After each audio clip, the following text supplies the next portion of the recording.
Greetings, friends and fellow cigar box guitar enthusiasts. All kidding aside, I wanted to show you the insides of this box here. This has probably been my most comprehensive box build in a long time. And I'll explain all the details in here. But first, I just want to kind of get you up to speed and then show you the insides, because this is, like I said, it's semi-comprehensive. Oh yeah, my little new stickers there. I'll show you those here in a little bit too. But, so the very first things first is I got one of these Padron boxes right here, and then using the bell, cut out the sound holes, and then what I did is I got the pickup, the humbucker, and then of course I peeled off the protective, and then get a file and just file it off and just make it look all trash, and then of course sand it and just torch it, you know, rub all sorts of grime and grease on it and stuff. Do that for all the pickups.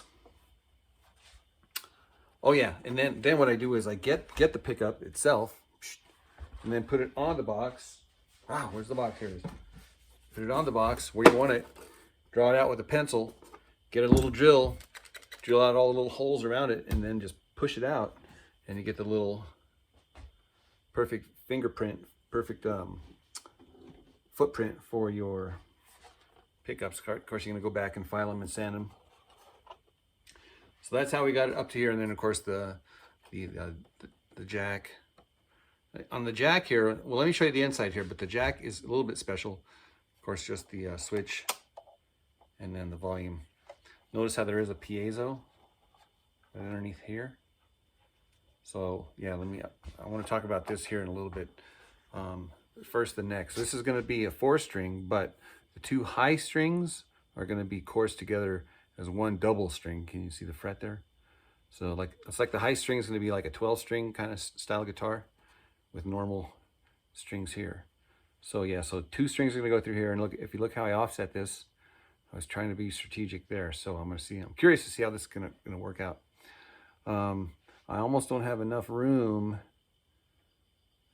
between the bottom of the eye and the top of the fret, so I might have to be concerned a little bit about having to screw this thing just a little further down, just to put some downward pressure on that fret right there. So we'll cross that bridge when we get there. Yeah, so the neck is just, you know, a choice piece of select hardwood. Same with the fretboard, with the solder burns for the inlays. Of course, this has been sanded and sanded and sanded, so that there's no stain, but you can see how clean it is. That's just from sanding. I think I got up to like 2,000 grit sandpaper on this. Of course, after the frets, so that everything is smooth, including the frets. You can see the edges there. Yeah, they're neatly tidied up. Of course, the nice tuners, that big old hook. Got to compensate for a big hook, right? Little guitar, big hook. All right. Oh yeah, and then solder burns on the top, so that you can see those from up here.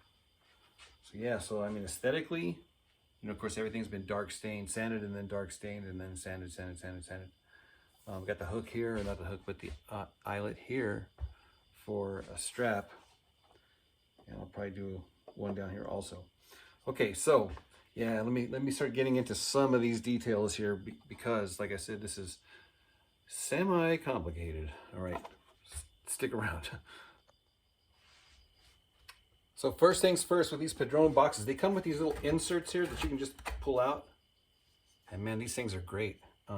Number one, they fit perfectly tight in there when you get them right. So they offer nice, solid support for the closing of the lid, right? And make sure that the lid is lined up. So I like to use that. Sometimes what I'll do is I'll cut these off right here and then just use just the corners in the corners.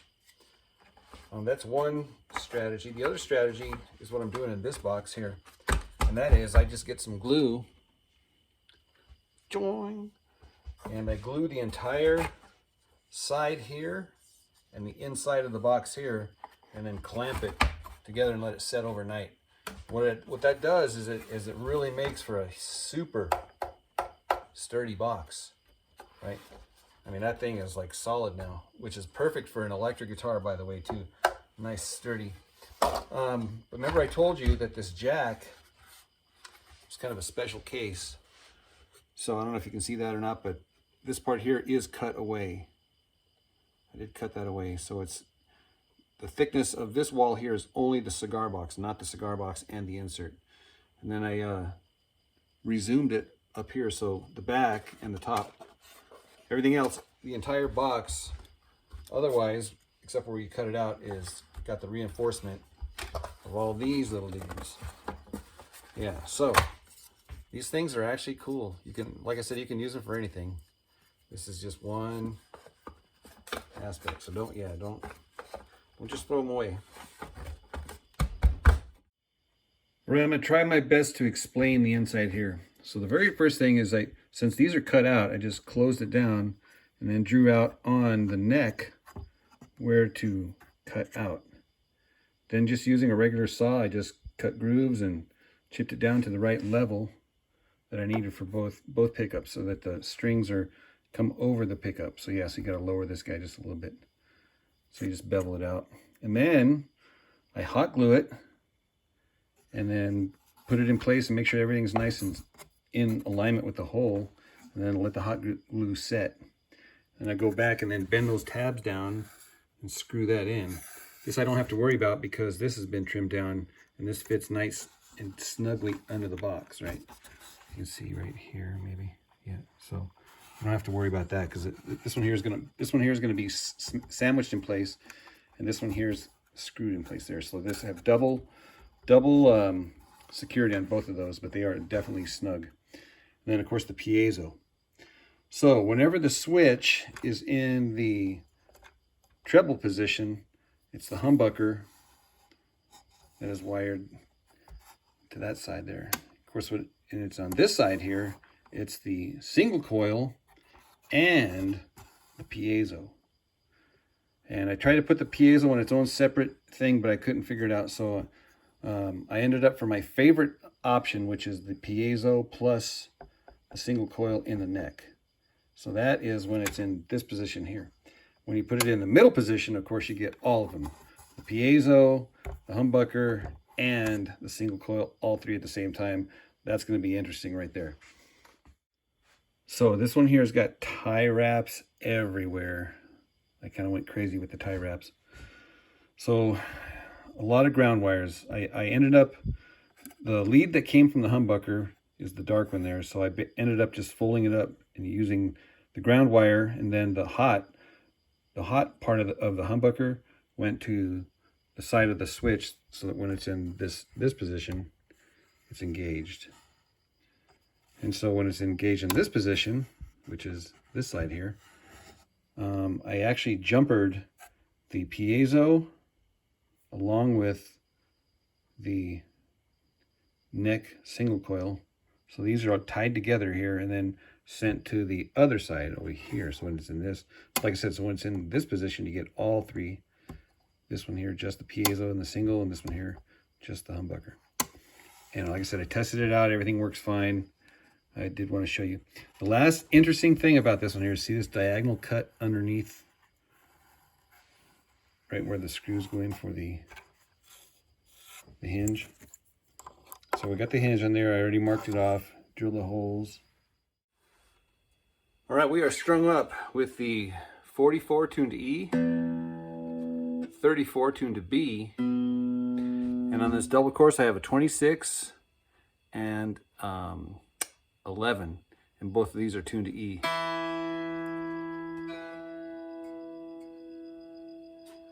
And oh my gosh, what a cool sound.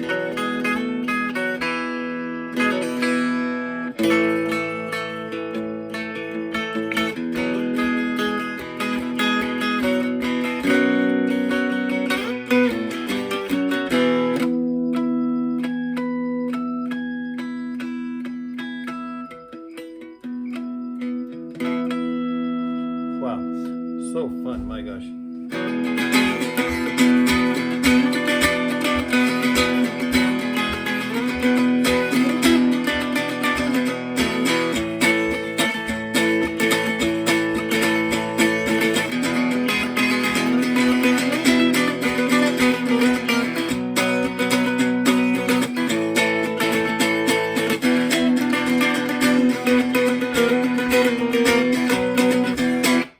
definitely inspires you to play a certain way.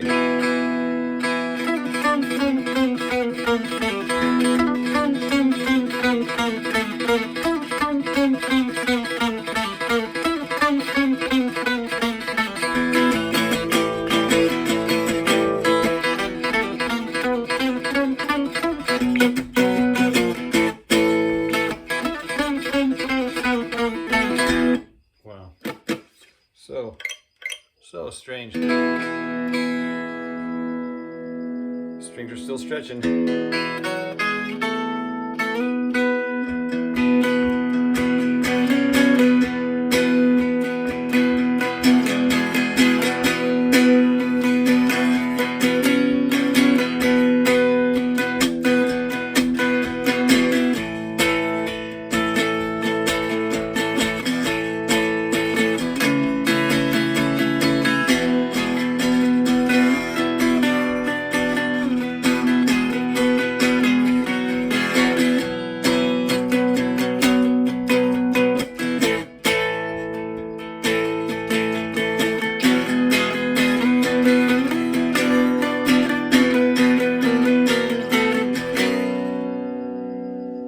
What an inspiring sound. Guys, 4 strings. 1 string too many. Alright, so that's the sound of the humbucker. Here's the sound of the single coil with the piezo.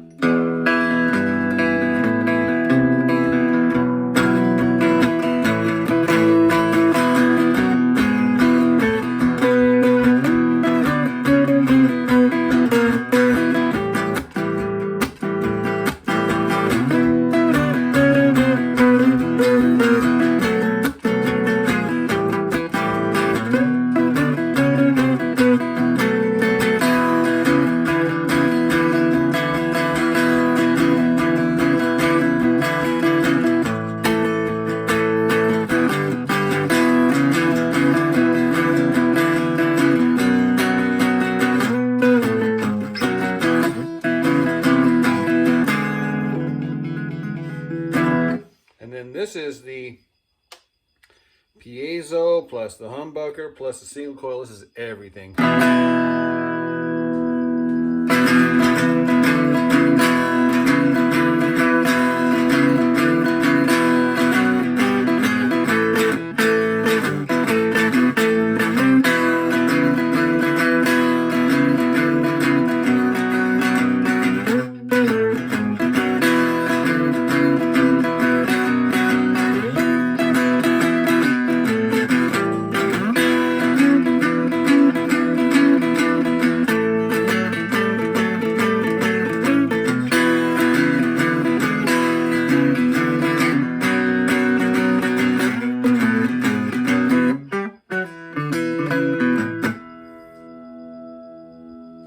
Wow. Look at the sound of those harmonics.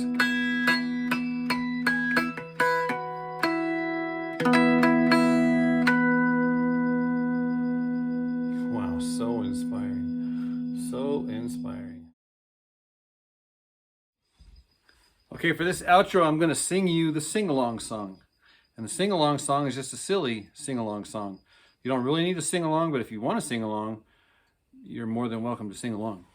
So, I am tuned EBE with the high goofy string. And this is 3 chords. This sing-along song has 3 chords. The first chord here, because we're tuned E, this would be a D chord. The second chord is going to be A, but I'm going to play it like this. My pinky's up here at the 5th fret. My index finger here is at the 2nd fret, middle string, and then the high string's open. That's the second chord. And the last chord is just open. And on that last chord, you can just do licks and stuff.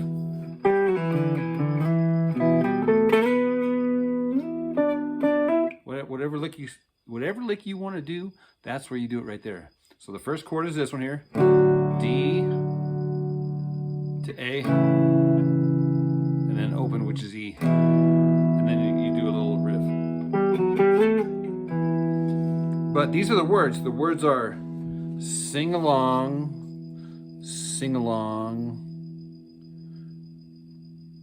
to the sing-along song. Sing along to this sing-along song. It's something like that anyhow. And it goes like this, it goes, sing, sing, sing along song.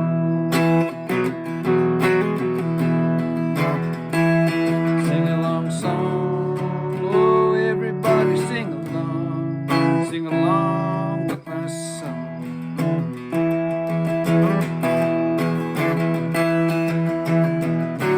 Sing along with my song.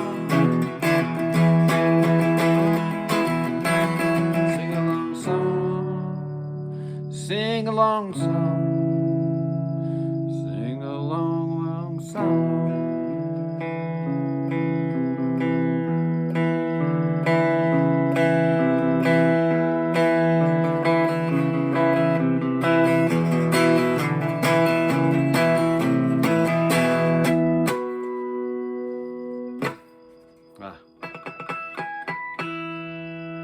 Sing along song, everybody sing along with my song, yeah. All right, guys, that's it for this video. Don't forget all my parts, the strings, the tuners, the frets, the pickups, the jacks, the potentiometers, the switches, everything.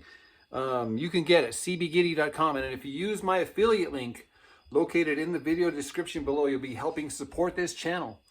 And then also for a short time only, there is a promo code also that you get an additional 10% off all your stuff, all your junk. Guys, seriously, listen to that high string.